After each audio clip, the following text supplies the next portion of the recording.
Now the camp knife that we're testing today has massive potential, and here's why. The Off-Grid Knives Tracker X2 is sporting a 5-inch full flat grind, very broad blade built out of D2 steel that is cryogenically treated and brought to a Rockwell of 62. It is built in Taiwan and is sporting 3D machined micarta handle scales and comes with an ambidextrous taco design kydex sheath, and I paid under $100 for this blade. So the value is absolutely there, and the design says it should work. Now we are gonna test out, how does that Rockwell on a D2 steel blade hold up? Is it chippy? Does it create issues of brittleness when I do hard impacting and tip testing on a full flat grind with that type of steel and hardness? Does the ergonomics, even though they look good, do they really transfer over to creating an ergonomic tool to use around camp?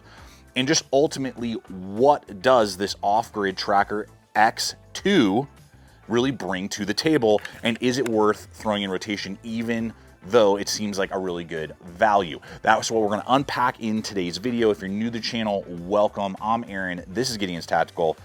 Let's have some fun and get to work. Now I want to talk about blade design before we talk about steel performance and whether or not that's going to be an issue. Now the design at like 4.9 inches overall, 4.75 cutting with a very small sharpening ricasso that's not going to snag on any cordage, which is great. Huge broad blade with that massive amount of belly, 1.6 inches from edge to spine. And then at a 0.19 stock thickness means it's robust. But because of how high the grind is, and they did an excellent job with the edge geometry, means that this is designed perfectly for large sweeping cuts. It removes a ton of material.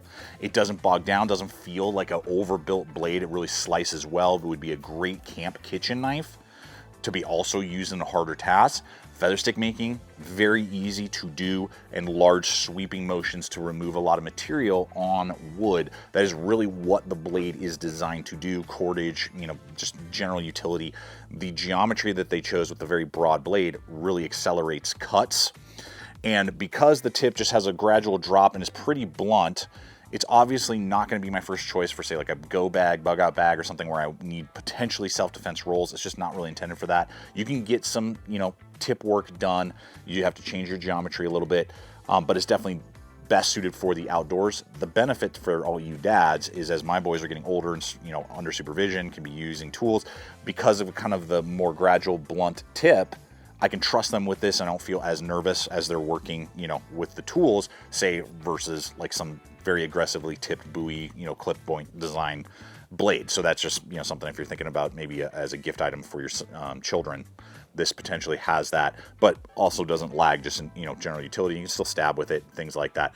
Now, is the lateral strength there, and is the edge maintenance going to be a nightmare because of how hard they've made the steel? Now I have some impact and pry testing I want to do on this D2 steel to see if it's chippy or brittle, but I've been wanting to step up my field watch game for a while now, and I've had my eye on their watches for some time, and I was recently able to partner with them and got the C5 Field Tactical watch, and I want to share with you a few reasons on why this design has stood out to me. One, it's solar powered, so it runs on light and almost never needs a battery change. Number two is its guaranteed waterproof warranty down to 10 ATM, which stands for atmospheres, which is a fancy way of saying down to 100 meters, with its screw down crown, making it perfect for those of us who love our water sports. Now I know many of you are like me and can be rough on your gear, and that's where number three comes in with its scratch resistant sapphire crystal face. Number four, with its Japanese solar movement and full USA assembly, it's one of the few watches at this price point that carries this unique designation. And you guys know me, I love customizing my gear, and that's where number five comes in, because it will ship with your choice of 2 quick change straps, giving you more versatility and customization options for different environments and occasions. So there you have it, guys. Those are just a few of the characteristics that the C5 Tactical Field watch from Veer has going on, and I'm totally digging it. And so I will have a link popping up here as well as in the description box below where you can go learn more, not only about this watch, but many other designs that they also carry, so you can have an excellent timepiece for all of your adventures. So first and foremost, when it comes to impact, something that is at a 62 Rockwell, if it's not done properly and has, you know, good heat treating along the way and things like that, a D2 could be very chippy and just chunk out. I've had experiences with cheap D2 before that has done that. Guess what?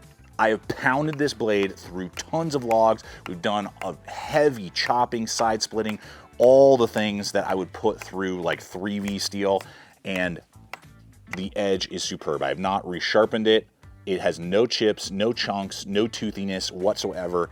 It is still performing after about 6 months like the day I got it. And I am super pleased with that. With that, it means based off of that, you know, you're gonna have to take some time if you did ever get damage. I mean, it's gonna be some work to put an edge properly and take out damage if that was ever to occur in the blade because of that hardness, because it's holding such a good edge. Now, how does that transfer over to a full flat grind tip that, you know, isn't thick? It definitely has, you know, some precision there. Well, hold up. 1, 2, 3, 4, 5. Good. Good. Nice. Thumbs up. I was extremely nervous going into that test. I was like, this is a coin toss if this thing is going to snap. And the fact that it was able to hold up to it, I wouldn't, you know, treat it like a crowbar. Don't be, you know, ridiculous with the tool. But we have tested many other blades with that exact same test, and they snap and break. So the fact that this is able to hold up to our 5-strike tip test, very pleased with that, and shows that whatever the Taiwanese, you know, company that is making this for off-grid is doing, they know what they're doing with D2 steel. All right, what do you guys think? Good sheath, bad sheath? Well, we have a beautiful thumb loop right there to push off so I can deploy, and the knife is directly in my hand. I don't have to do any sort of walk up, which is excellent. The click, very secure. No slap. That thing sits in there very nicely. We got a drainage hole. We got a button snap web attachment. You just unscrew it, swap it to the other side, and you can put it on your belt without taking your belt off. What I really like is that there's no extra like handle snap. I just don't really think that's necessary for this style of knife. I mean, if you're trying to build like a combat knife and you want all that, you know, for extra jump, you know, ready capability, then sure. But for a general camp knife, not necessary, and just waste of space. And let's see, tension. I mean, it is a heavy knife.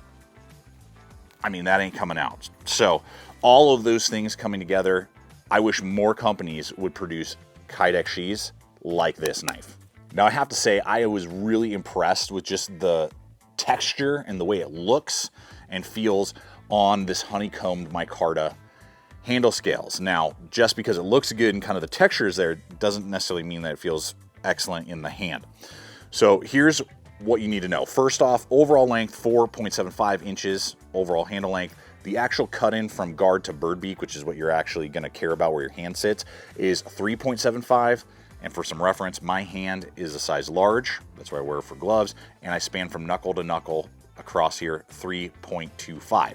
So we have basically half an inch of real estate left over. So it fits my hands no problem without gloves on. If I wear really heavy duty winter gloves, I'm starting to kind of crawl up onto that bird beak. And if you have really broad hands, you're definitely going to feel a little cramped. I don't feel cramped, but it's getting there. So, I mean, another half an inch in the overall handle length would have been perfect. It's gonna fit, and I don't rest up against the bird beak. Feels fine, but it's just something to kind of be aware of as you're considering the span width of your hand. Now, the micarta handle scales, the thickness is about 0.75. Good thickness there. With that texture was never hot or caused problems. It actually gave me a little bit extra to grip onto. Now, they have scalloped all around these shoulders right here. If you guys can see that in the light. And they've done one transition kind of on the sides here, meaning that it's not as blocky as, say, like an Ontario Rat 5, but it still has some pretty abrupt shoulders after that other transition. It would have been nice to have a little bit more contouring into the tang. So I would give this knife ergonomically in the scales a very solid, let's say 7 out of 10. I've had better, and a fully contoured like SE6 will feel more comfortable in the hand ergonomically, but it's better than say like the old school scales that we would find on Ontario Rat 5s and 7s and those type of things. So it's kind of in between there, and for sub $100, absolutely going to not create hot spots for extended use. Now it does have squared off jimping up here that when I'm doing hammer grip you don't engage, but if I rest my thumb I can't really get over it, and so you're definitely with bare hands going to feel it when you're doing a hard push cut.